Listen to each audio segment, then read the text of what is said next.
पाकिस्तान तहरीक इंसाफ के चेयरमैन इमरान खान अब से कुछ देर बाद खिताब करेंगे।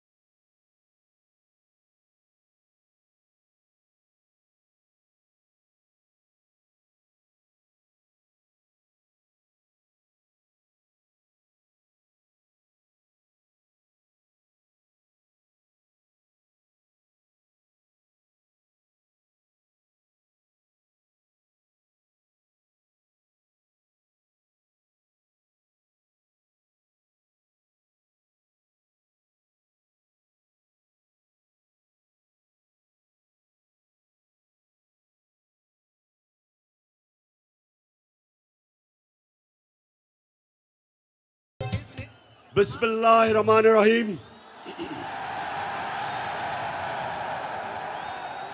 इय्याका नअबुदु व इय्याका नस्तईन। फैसलाबाद सिर्फ मैं अल्लाह का ही शुक्र अदा कर सकता हूं। आपको देख के, आपके जुनून को, आपके जज्बे को देख के आपका शुक्रिया अदा करता हूं दिल से।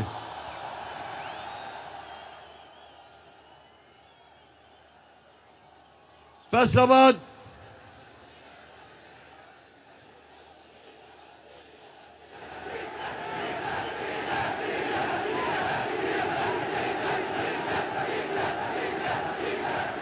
फैसलाबाद में तो डीजल की कमी नहीं। मैंने तो सुना किसानों के पास इस वक्त डीजल नहीं है। अच्छा, फैसलाबाद मैं जब यहां 2018 में जलसा किया था तो मुझे पता है कि यहां जो टेक्सटाइल इंडस्ट्री बंद हो रही थी, पावर लूम्स बंद पड़ी थी। टेक्सटाइल इंडस्ट्री जो पाकिस्तान की सबसे ताकतवर इंडस्ट्री, फैक्ट्रियां बंद करके हाउसिंग सोसाइटीज बनाई जा रही थी। तो मैं आज अल्लाह का शुक्र अदा करता हूं कि हमारे 3.5 साल में फैसलाबाद की टेक्सटाइल इंडस्ट्री ने सारे रिकॉर्ड तोड़ दिए।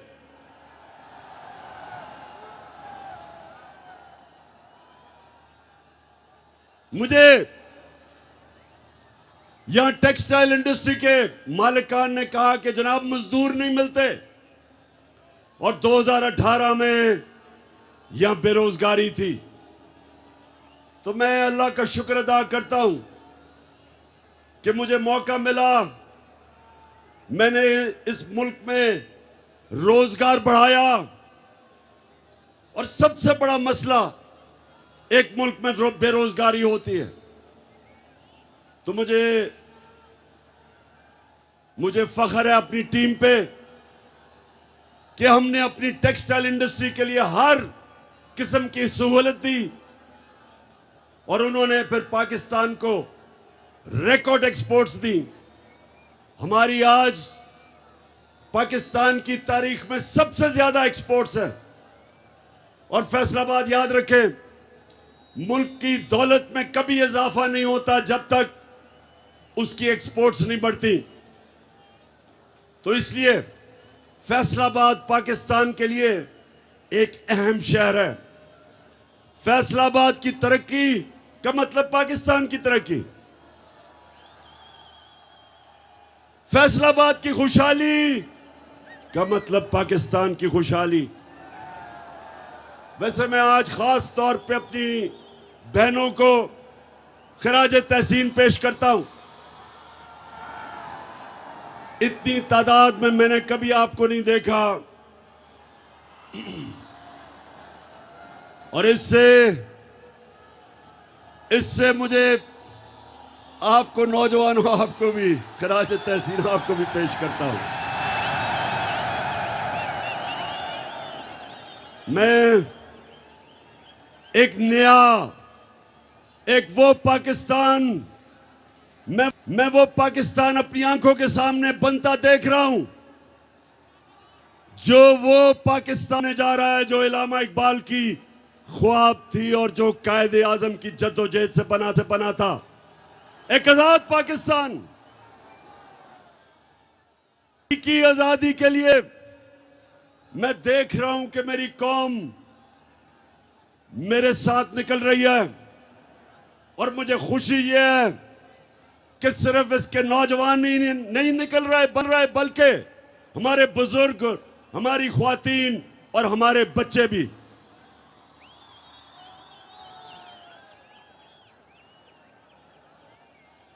तो फैसलाबाद, सवाल आपसे यह है कि क्या इस्लामाबाद की आपकी तैयारी है? आप तैयार हैं जब मैं आपको इस्लामाबाद की कॉल दूंगा? आप तैयार हैं? मुझे ये बताएं, लोग कहते हैं बहुत गर्मी है। ये कहता हूं कि अगर इमरान खान, अगर उसके लिए गर्मी नहीं तो मेरे नौजवानों के लिए बिल्कुल गर्मी नहीं है।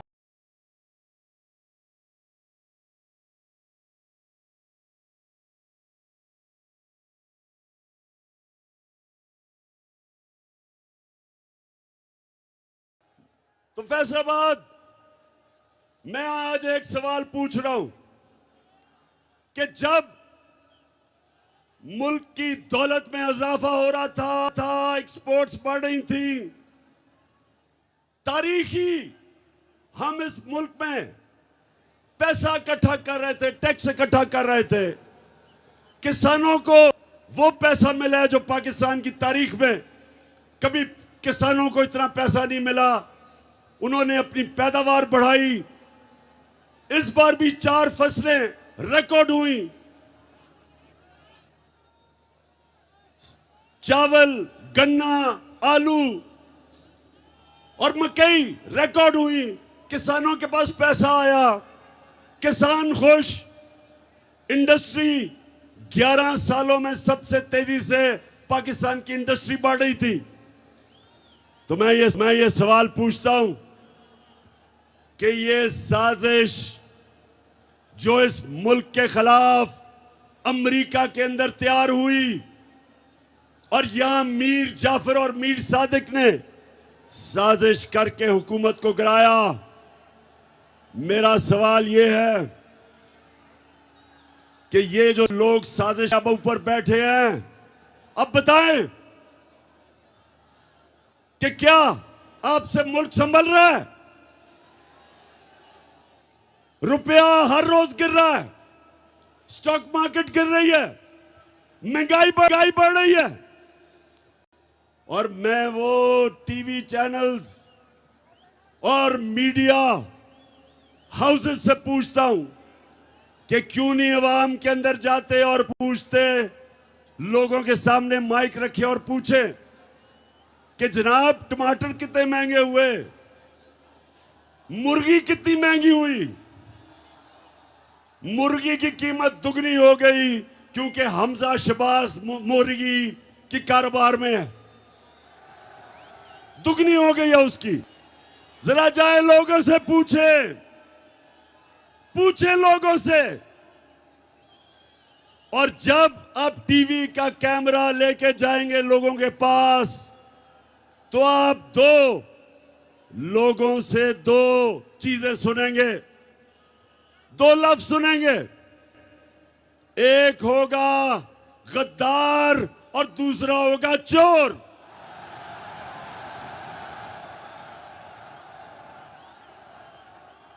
अब मदीना हमारे नबी सल्लल्लाहु अलैहि वसल्लम की जो मुक़द्दस, उसमें जब इनको आवाजें लगी तो राना सनाउल्लाह, ये सुन लो,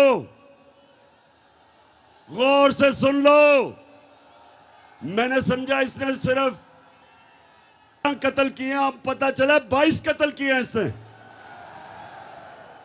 इनकी हुकूमत में वजारत तब तक नहीं मिल सकती जब तक कोई बड़ा जुर्म ना किया हो।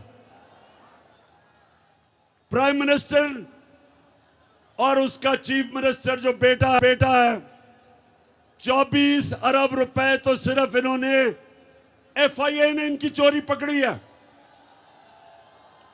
नैब में जो चोरी वो अलग है, ऊपर से एक कोई मंशियात फरोश, वो भी जमानत में, वो भी कैबिनेट में। यानी और सबसे बड़ा जो डाकू आसिफ जरदारी, वो गॉडफादर बन के बैठा है।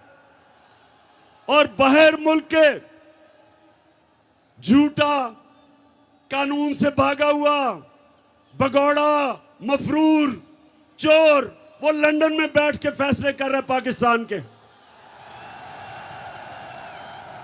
तो मेरे पाकिस्तानियों, फैसलाबाद के बाशऊर शहरियों, ये इन लोगों से आपने मेरे साथ इस्लामाबाद में निकल के इस मुल्क को आजाद करना है। अल्लाहू अल्लाहू अल्लाहू अल्लाहू अल्लाहू अल्लाहू।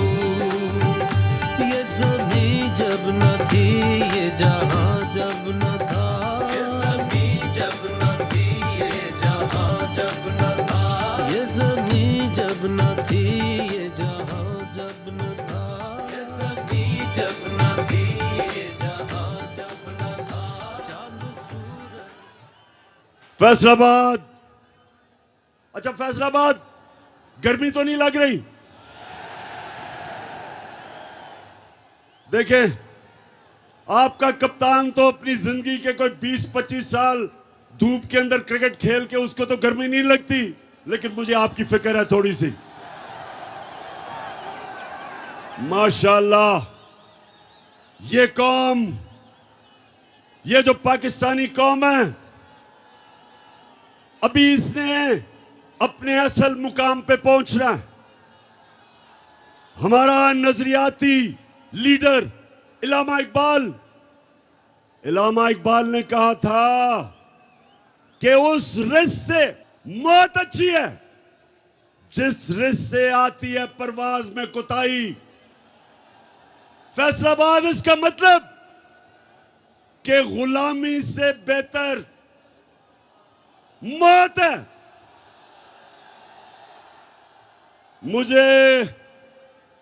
मुझे पता चला चंद दिन पहले कि बंद कब्रों में साजिश हो रही है कि देखें ये इमरान खान का हम क्या करें।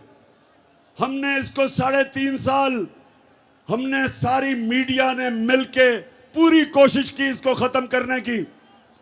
सबसे मुश्किल पाकिस्तान की तारीख के माशी हालात दिए, उसमें से भी निकल गया। फिर 100 साल में एक दफा इतना बड़ा बुरहान आता है जो कोरोना का था। हिंदुस्तान में तबाही आ गई, 55 लाख लोग वहां मर गए कोरोना से, माइशत उनकी बैठ गई। उन्होंने सोचा कि इसमें से तो नहीं बचेगा। अल्लाह का करम है कि उससे भी हम निकल गए।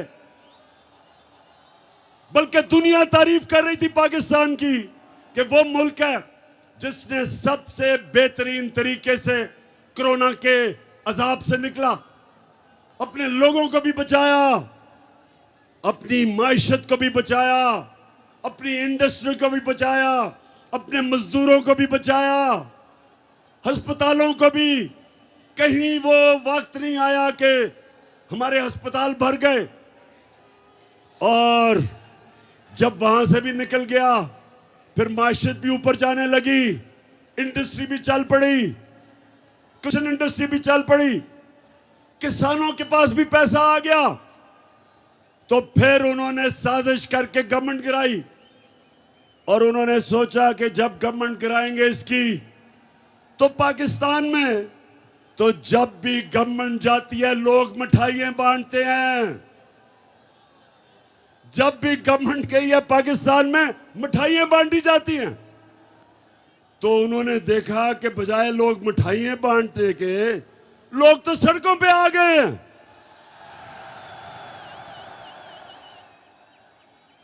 लोग इस तरह पाकिस्तान में कि मैंने तो इस मुल्क की तारीख में इस तरह अवाम को सड़कों पर नहीं निकलते देखा।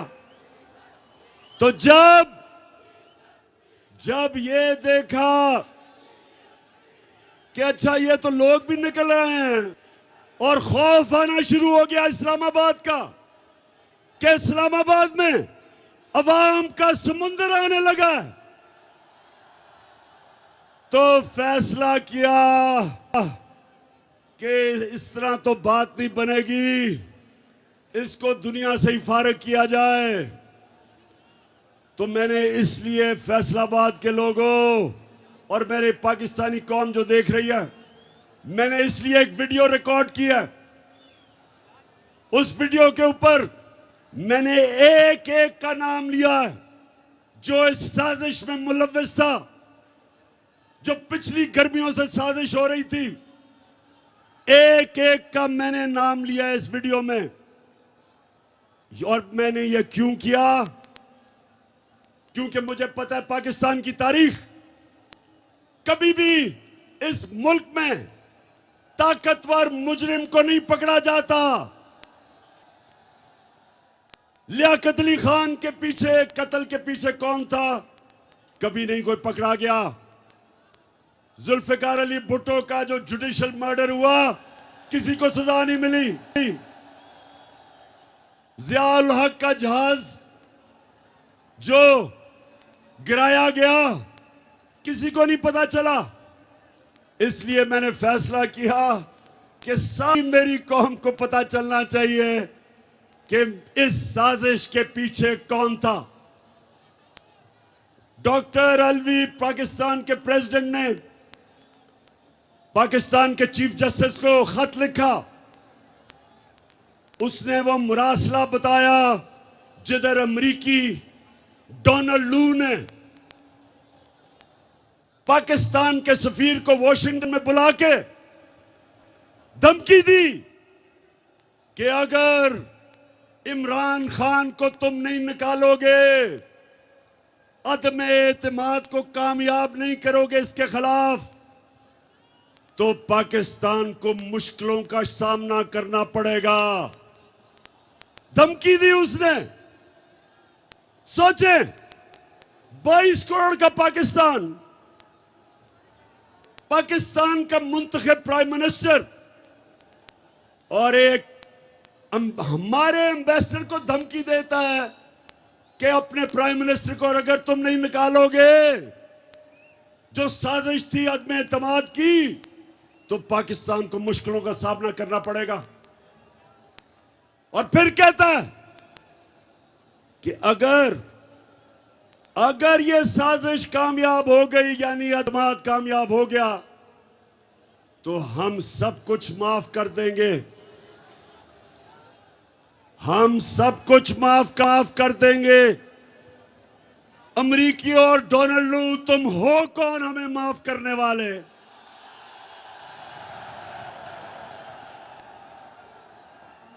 तुम्हें शर्म आनी चाहिए कि वो कौम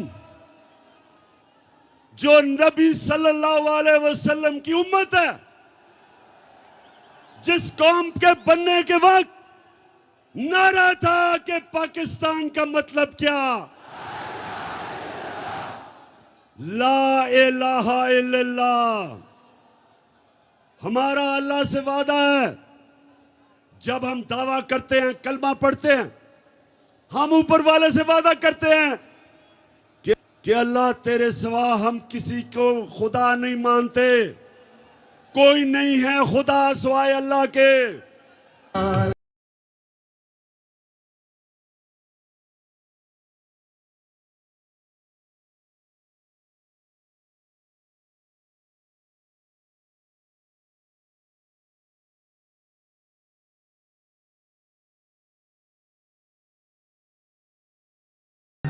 हम फैसलाबाद, फिर से सुन लो, फिर से गौर से सुन लो। हम हैं मोहम्मद मुस्तफा, हमारा नबी सल्लल्लाहु अलैहि वसल्लम, हम उनकी उम्मत हैं। हमारे अजीम लीडर ने हमें आज से 1500 साल पहले बता दिया था कि मुसलमान किसी के सामने नहीं झुकता।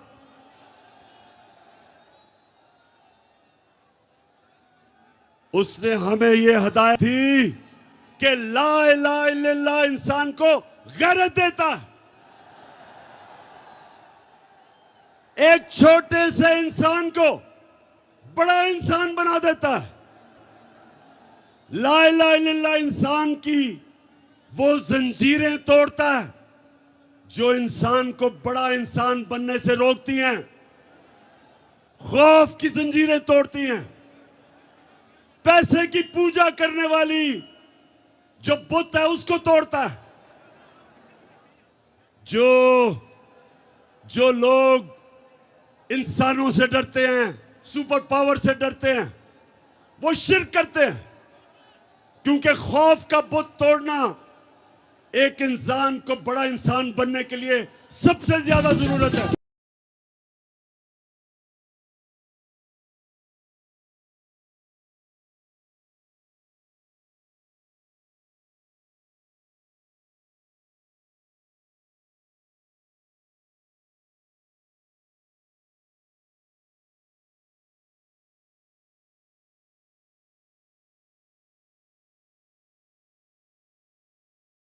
तो ना सिर्फ बाहर की साजिश और अंदर के मीर जाफर और मीर सादिक की वजह से चोरों की हुकूमत हमारे ऊपर मुसल्लत की गई। फैसलाबाद, क्या इन डाकुओं की हुकूमत को आप तस्लीम करते हो? इंपोर्टेड हुकूमत को हम किसी सूरत ना तस्लीम कर सकते हैं, ना करेंगे। और इन लोगों को हमारे पर मुसल्लत किया, ये हमारी 22 करोड़ लोगों की सबसे बड़ी तौहीन है कि इधर सारे फैसलाबाद में अजीम लोगों का शहर, बाशऊर लोगों का शहर, उधर अगर लीडर सारे शहर में राणा सनाउल्लाह मिला है, ये कितनी बड़ी तौहीन है फैसलाबाद के लिए। वो सिर्फ कातिल ही नहीं, वो शक्ल से भी कातिल लगता है। तो हमारी तौहीन देखे, बाप बेटा दोनों अंडर ट्रायल, केस चल रहा है एफआईए में केस चल रहा है। फैसलाबाद, जरा गौर से सुने जरा। मुझे दुनिया में एक मुल्क की मिसाल दे दें, एक मुल्क की मिसाल दें जिधर मुल्क का प्राइम मिनिस्टर और सबसे बड़े सूबे का चीफ मिनिस्टर अंडर ट्रायल हो, 14 अरब रुपए का एफआईए में केस हो, 8 अरब रुपए का नैब में केस हो, और उनको मुल्क के ऊपर मुसल्लत कर दें। एक दुनिया में मुझे मिसाल दे दें इसकी। ये 22 करोड़ पाकिस्तानियों की तौहीन है, ये हमारी तौहीन है। ये हमारी तौहीन ही नहीं, अगर ये हम तस्लीम कर लें, ये हमारी बर्बादी है। आते साथ ही उसने क्या किया? उसने एफआईए में सबको फारिग कर दिया जिन्होंने मेहनत से इसका केस बनाया था। और जो 2 तफ्तीश करने वाले ऑफिसर थे, सुने फवाद, मुझे खतरा था ये होगा, तो जो 2 तफ्तीश करने वाले एफआईए के ऑफिसर, एक डॉक्टर रिजवान, उसको हार्ट अटैक होता है और वो मर जाता है। फैसलाबाद, जरा गौर से मेरी बात सुने। और फिर जो दूसरा बाप बेटे का केस की तफ्तीश कर रहा होता है, डॉक्टर नुमान असगर, उसको भी हार्ट अटैक हो जाता है। मैं आज फिर बड़ी आजिज़ी से अपने सुप्रीम कोर्ट को कहता हूं कि सुओ मोटो एक्शन ले इसके ऊपर। हमारे ऊपर तो आपने सुओ मोटो एक्शन ले लिया था। हमारे तो इतवार को आपने पता नहीं इतना हमने जुर्म क्या किया था। हमने तो सिर्फ इलेक्शंस का कहा था। हम तो कह रहे थे बजाय साजिश के एक चोरों को ऊपर मुसल्लत करें, आप इलेक्शंस करवाएं और अवाम को फैसला करने दें कि किसने पाकिस्तान की क़यादत करनी है। लेकिन आपने सुओ मोटो एक्शन ले लिया था। तो मैं बड़ी आजिज़ी से कहता हूं, अपने सुप्रीम कोर्ट को आजिज़ी से कहता हूं कि FIA के ऊपर एक्शन ले, सुओ मोटो एक्शन ले, पता चलवाए कि डॉक्टर रिजवान को हार्ट अटैक कैसे हुआ और ये जो दूसरा नुमान असगर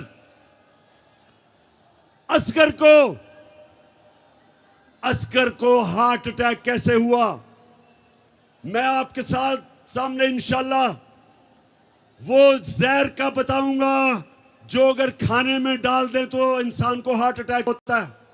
ये भी आपके सामने लेके आऊंगा।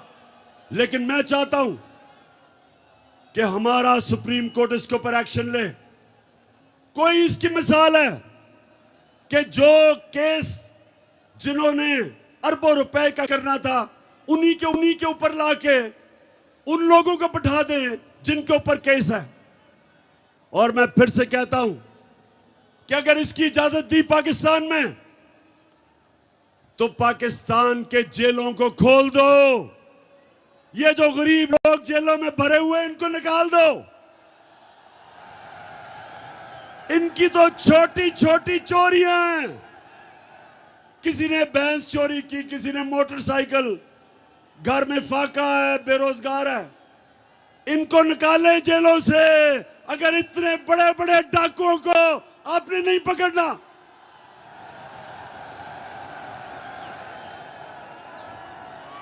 इसीलिए फैसलाबाद, इसलिए मैंने टेप रिकॉर्ड करवाया, अपना वीडियो रिकॉर्ड करवाया, क्योंकि मुझे पता है कि ताकतवर को पाकिस्तान की तारीख में 75 साल तारीख ये बताती है कि ताकतवर को हमारा इंसाफ का निजाम, ताकतवर मुजरिम को नहीं पकड़ सकता। इसलिए मैं अपनी अवाम के ऊपर छोड़ूंगा कि अगर मुझे कुछ हुआ तो पाकिस्तान की अवाम, आपने मुझे इंसाफ दिलवाना है। बताएं, आप मुझे इंसाफ दिलवाएंगे? आपने मेरे से आज 2 वादे करने। एक कि जब खुदा ना खास्ता अगर कुछ होता है मुझे, तो जो वीडियो पब्लिक में जाएगी, जिन जिन लोगों को मैंने नाम लिए, आपने उनसे एक एक को इंसाफ के कटहरे में खड़ा करना है। इससे क्या, इससे यह होगा कि पाकिस्तान की तारीख में पहली दफा ताकतवर कानून के नीचे आएगा।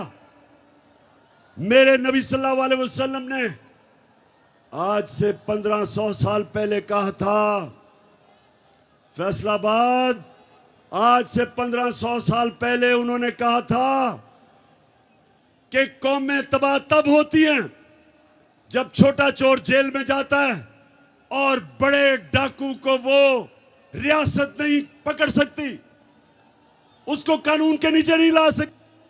वो इंसाफ नहीं कर सकती। जो कौम इंसाफ नहीं कर सकती तबाह हो जाती है। इसलिए मैंने आप सबको कहा है कि जब आप वो वीडियो कैसेट देखेंगे, आपने सबने मुझे और इस मुल्क को इंसाफ दिलवाना है। दिलवाओगे? और दूसरा, आपने वादा करना है मेरे से, आपने मेरे से यह वादा करना है कि आप हो मेरे नबी सल्लल्लाहु अलैहि वसल्लम की उम्मत, दुनिया के सबसे अजीम लीडर। आपने कभी भी किसी किस्म की गुलामी कबूल नहीं करनी।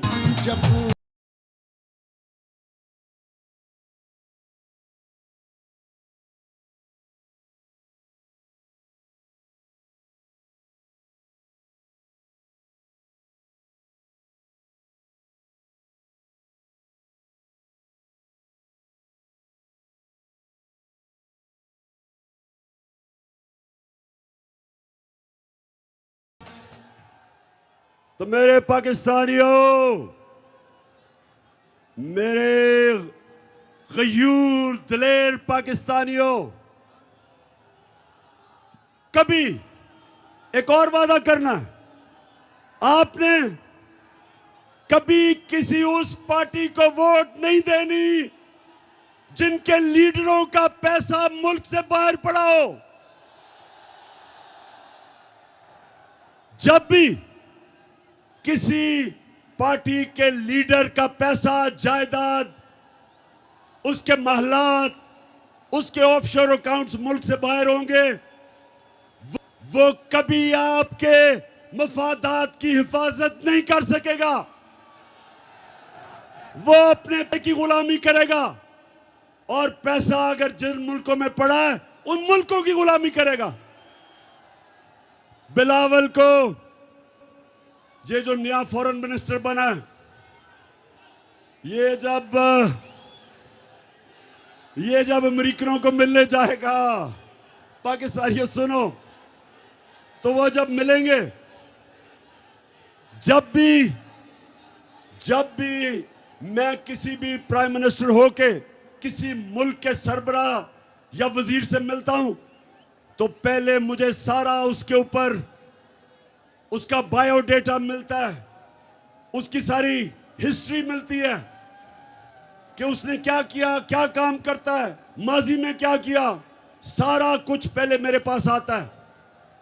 तो जब बिलावल मिलने जाएगा ब्लिंकन को, तो उसके पास पता होगा कि किधर किधर जरदारी के और बिलावल के बाहर बैंक अकाउंट्स पड़े हैं, किधर किधर पैसा पड़ा है, किधर किधर इंटादे हैं। तो ये आपकी मफादात की हिफाजत नहीं करेंगे, क्योंकि उनको खौफ होगा कि अगर हमने नाराज कर दिया अपने आकाओं को तो हमारा पैसा चला जाएगा। ना ही नवाज शरीफ मुंह खोल सकता है, उसके पैसे बैंकों में, लंदन में, प्रॉपर्टीज में पड़े हुए हैं, वो कभी उनको नाराज नहीं करेगा। और शहबाज शरीफ का तो आपको पता है कि बड़ा भाई फौज को बुरा भला कहता है और छोटा भाई जो भी बूट देखता पॉलिश करने शुरू कर।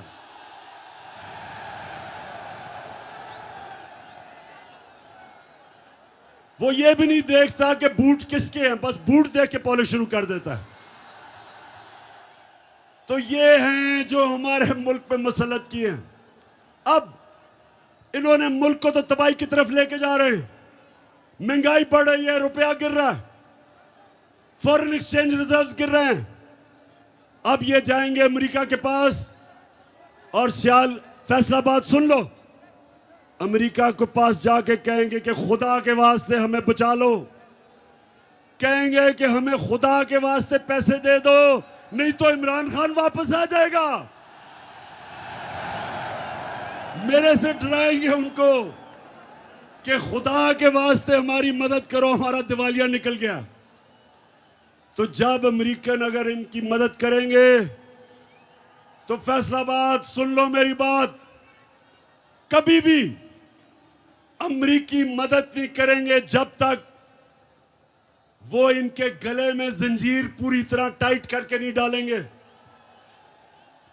वो उनको कहेंगे कि पहले तो हिंदुस्तान के साथ दोस्ती नहीं, गुलामी करो, कश्मीर को भूल जाओ, फलस्तीनियों के लिए मुंह ना खोलो, जो मर्जी इस्राइल करे फलस्तीनियों से चुप करो। अगर रूस 30% कम पे तेल दे रहा है तो आपने नहीं लेना, क्योंकि आप हमारे गुलाम हैं। अगर आपने 30 लाख टन आपको जरूरत है, आप रूस से नहीं ले सकते। अगर आपने पाकिस्तान को अगर ईरान से सस्ती गैस मिलेगी, वो कहेंगे हमने आपको इजाजत नहीं दी। इसको कहते हैं गुलामी। हिंदुस्तान हमारे साथ ही आजाद हुआ था, आज रूस से तेल भी सस्ता खरीद रहा है, आज रूस से हथियार भी खरीद रहा है, अमेरिका का स्ट्रेटेजिक अलायंस में भी है।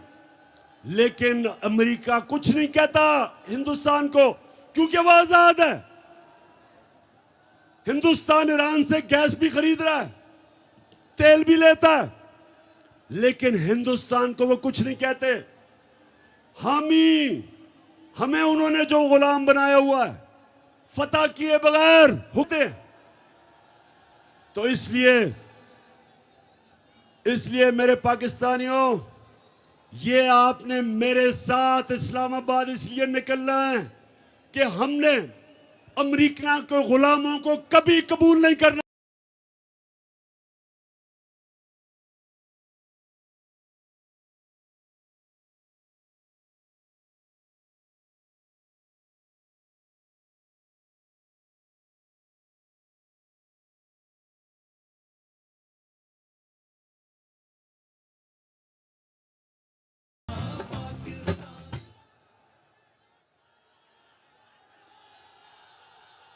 फैसलाबाद आपको पता है कि इलामा इकबाल ने अपनी जो शायरी में हिंदुस्तान के मुसलमानों को गुलामी से निकालने के लिए कितनी कोशिश की। इसलिए उन्होंने कहा कि उस रिस्क से मौत अच्छी है जिस रिस्क से आती है परवाज में कुताई। मौलाना रूमी ने क्या कहा? उन्होंने कहा कि जब अल्लाह ने आपको पर दिए, आप अल्लाह की सबसे अजीम मखलूक है, अशरफुल मखलूक, तो जब आपको अल्लाह ने पर दिए, क्यों जमीन पे चूंटियों की तरह रेंग रहे हो? क्योंकि गुलाम की कोई परवाज नहीं होती, गुलाम जमीन पे होता है। इकबाल का शाहीन अपनी जंजीरें तोड़ के ऊपर जाता है। हमें अपनी परवाज के लिए हकीकी आजादी चाहिए। हमें ला इलाहा इल्लल्लाह को अपने दिलों में डालना है। हमें फैसलाबाद के गयूर लोगों, हमें इन गुलामों से आजादी लेनी है। और मैं आपको यकीन दिलाता हूं कि हम एक कौम बनने जा रहे हैं। सारी कौम इकट्ठी हो गई है इन चोरों के खिलाफ, इन गुलामों के खिलाफ। ये कौम कुछ भी कर सकती है। ये पैसे इकट्ठे करके कर्जे अपने वापस कर सकती है। तब्दीली आ नहीं रही, तब्दीली आ नहीं रही। अब कोई हिम्मत ना हारो, तब्दीली आ गई है यारो। चाहे मुश्किलें हजारों, तब्दीली। जब एक कौम बन जाती है जो हमारे नबी सल्लल्लाहु अलैहि वसल्लम ने मदीना में हमारे लिए मिसाल दी, इसलिए अल्लाह ने कहा कि अपने नबी के कदमों पे, सुन्नत पे चलो। और मेरे पाकिस्तानियों, मैंने अपने 3.5 साल में जो मुझे सबसे ज्यादा फख्र है कि मैंने जो मेरे नबी सल्लल्लाहु अलैहि वसल्लम की शान में गुस्ताखी करते थे, मैंने यूनाइटेड नेशंस में उठाया, ओआईसी में उठाया, और मैं और हमारी जमात और मेरी गवर्नमेंट मुसलमानों की तारीख में, यूनाइटेड नेशंस की तारीख में वो पहली गवर्नमेंट है जिसने 15 मार्च को एंटी इस्लामोफोबिया का दिन बनाया यूनाइटेड नेशंस ने। मतलब क्या कि अब यूनाइटेड नेशंस ने यह फैसला किया है कि आजादी राय के आड़ लेके आप हमारे नबी सल्लल्लाहु अलैहि वसल्लम की शान में गुस्ताखी नहीं कर सकते। मुझे फख्र है कि मेरी हुकूमत थी, पहली हुकूमत थी वाहिद और मुसलमान हुकूमत, जिसने यूनाइटेड नेशंस में जो हमारे बार बार हमारे नबी सल्लल्लाहु अलैहि वसल्लम के शान में जब गुस्ताखी की जाती थी, तो यह पहली दफा हुआ है कि एक इंटरनेशनल बॉडी ने फैसला किया है कि आप आजादी राय और या फ्रीडम ऑफ स्पीच के नाम पे ये नहीं कर सकते। तो मैं इसलिए आज आप सबके सामने फख्र कर रहा हूं कि हमारे नबी सल्लल्लाहु अलैहि वसल्लम ने उनकी जो सुन्नत है वो है हमारा जिंदगी का रास्ता, वो है हमारा रोड मैप। और उन्होंने हमें मदीना की रियासत में यह बताया कि अगर कौम ने ऊपर जाना है, अगर उसने एक अजीम कौम बनना है, तो उसको ला इलाहा इल्लल्लाह हकीकी तौर पे अपने दिल में लाना पड़ेगा, जंजीरें तोड़नी पड़ेंगी।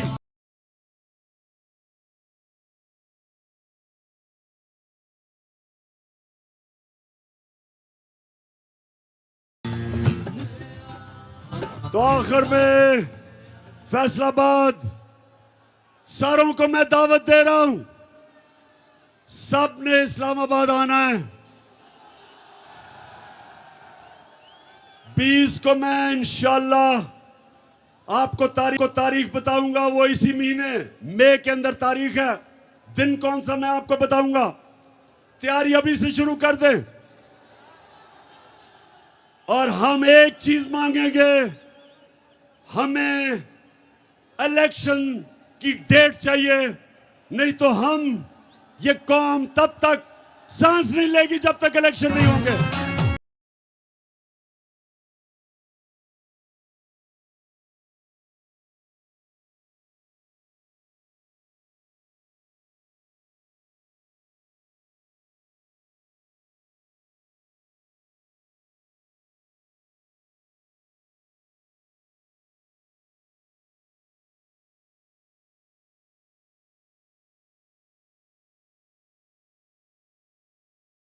पहले तो ज्यादा से ज्यादा लोगों को इस्लामाबाद आना चाहिए, लेकिन जो नहीं आ सकते उनको फैसलाबाद में निकलना चाहिए। फैसलाबाद में आपने निकलना है बताने के लिए कि पाकिस्तान एक जिंदा कौम है। और मैं आज यहां अपनी सारी अकलियतों को, अपनी मुस्लिम बरादरी को, अपने सिख बरादरी को, अपने जितने भी हमारे हिंदू हम हैं, उस रब की, हम उस रब को मानते हैं जो है रब्बुल आलमीन, सब इंसानों का रब। और हमारा नबी सल्लल्लाहु अलैहि वसल्लम रहमतुल आलमीन है, सब इंसानों के लिए रहमत लेके आए। पाकिस्तान सबका है और मैं सबको दावत दे रहा हूं निकलने के लिए। फैमिलीज को, खास तौर पे ख्वातीन, आपने मेरे साथ निकलना है इंशाल्लाह। इस्लामाबाद मैं आज अपनी सारी फैसलाबाद टीम को इस शानदार जलसे की मुबारक देता हूं। मैं सारे अपने एमएनएस, अपने एमपीज, और मैं ये भी कहूंगा कि फैसलाबाद, वैसे लोटे भी सबसे ज्यादा फैसलाबाद से निकले हैं।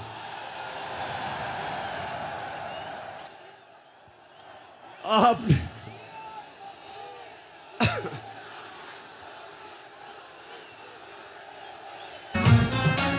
धरती से फसली बटेरों को भगाएंगे। अच्छा फैसलाबाद, आखिरी आपने मेरे से आखिरी वादा करना है कि किसी भी, अगर कोई भी लोटा फैसलाबाद से जीत गया, मैं फैसलाबाद नहीं आऊंगा उसके बाद। पाकिस्तान जिंदाबाद।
तहरीक इंसाफ का जलसा फैसलाबाद में चेयरमैन पीटीआई इमरान खान ने अपने खिताब में कहा कि आइंदा अगर फैसलाबाद से कोई लोटा जीता तो मैं कभी फैसलाबाद नहीं आऊँगा। साबिक़ वज़ीर आज़म इमरान खान ने कहा ग़ुलामी से बेहतर मौत है। कुछ दिन पहले मालूम हुआ कि बंद कमरों में साजिश हो रही है।